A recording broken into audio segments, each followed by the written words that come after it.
Time to play America's favorite game, Sweeping the Nation. Is it Don Trump's election speech or explosive diarrhea? Well, maybe not sweeping the nation, mopping the nation. Question 1.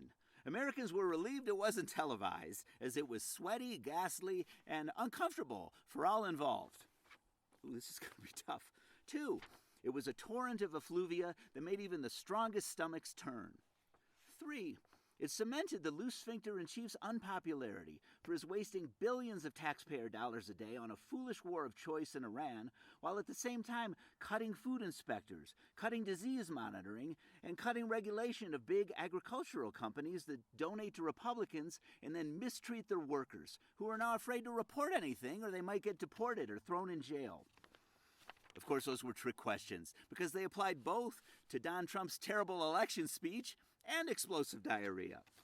Participation Prize winner Don Trump gave a terrible speech tonight, delivered terribly, all sweaty and gaspy like he was sharing Mitch McConnell's ventilator.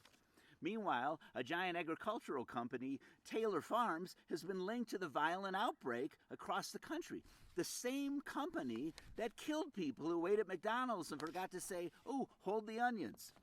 The same company that gave Costco shoppers E. coli, and of course, the same company that is a longtime Republican donor and fundraiser.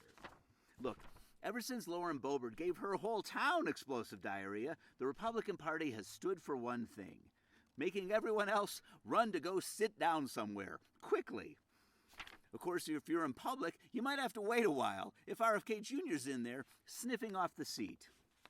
And Trump, who already has such sessions as permanent entries on his own personal Outlook calendar, has now given it to everyone, while he crabs about his election loss. A loss he incurred at the time because people saw firsthand what a terrible president he was, and people were getting sick and dying. Boy, that sounds familiar. He's both a sore loser, and now Americans are sore oozers.